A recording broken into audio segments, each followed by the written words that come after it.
अब्बल, उदाहरणीय र प्रेरणादायी व्यक्तित्व प्रदीप परिहार। पर्वत जिल्लाको एक सामान्य तथा औसत परिवारमा जन्मिएका प्रदीप परिहार आजको पुस्ताका लागि सङ्घर्ष, प्रतिभा, इमानदारी र सफलताको उज्यालो उदाहरण बनेका छन्।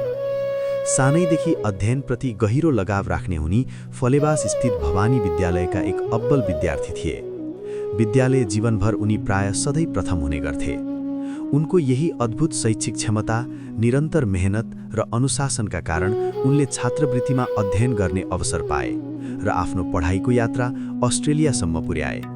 त्यहाँबाट उनले स्नातकोत्तर तह पुरा गरे, तर विदेशको सहज र आकर्षक जीवनलाई नै अन्तिम गन्तव्य नठानी उनी देशमै केही गर्ने दृढ सङ्कल्पका साथ नेपाल फर्किए। नेपाल फर्किएपछि उनले आफ्नो प्रशासनिक यात्रा नायब सुब्बाबाट सुरु गरे। त्यसपछि उनी क्रमशः शाखा अधिकृत हुँदै केवल 32 वर्षको उमेरमा देशकै सबैभन्दा कान्छो सहसचिव बन्न सफल भए।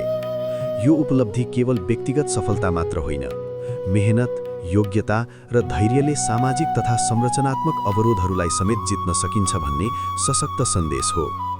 उनको नाम अझ व्यापक रूपमा चर्चामा आयो जब उनी काठमाडौँ महानगरपालिकाको प्रमुख प्रशासकीय अधिकृतका रूपमा कार्यरत भए। विशेषतः बालेन शाह मेयर भएका बेला प्रदीप परिहार र बालेन शाह बीचको कार्य समन्वय, दृष्टिकोण र परिवर्तनप्रतिको प्रतिबद्धता निकै प्रशंसनीय मानिएको थियो। उनीहरू बीचको त्यो ट्युनिङले सुशासन, सुधार र परिणाममुखी प्रशासनप्रति जनतामा आशा जगाएको थियो।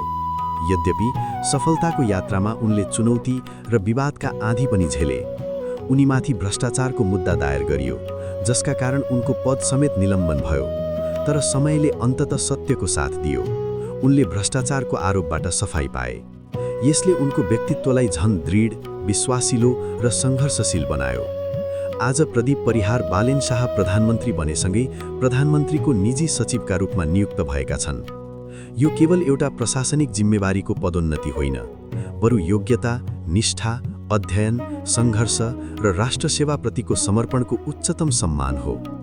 प्रदीप परिहार आज केवल 70 लाख दलित समुदायका मात्रै होइनन्, उनी समग्र नेपाली युवा पुस्ताका लागि आशा, सम्भावना, प्रेरणा र आत्मविश्वासका प्रतीक बनेका छन्।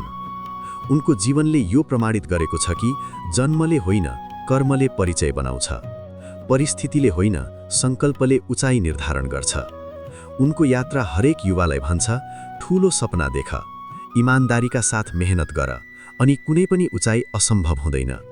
प्रदीप परिहार वास्तवमै अब्बल व्यक्तित्व, उदाहरणीय पात्र, प्रेरणाका स्रोत र नयाँ नेपालको आशाका उज्याला प्रतिनिधि हुन्।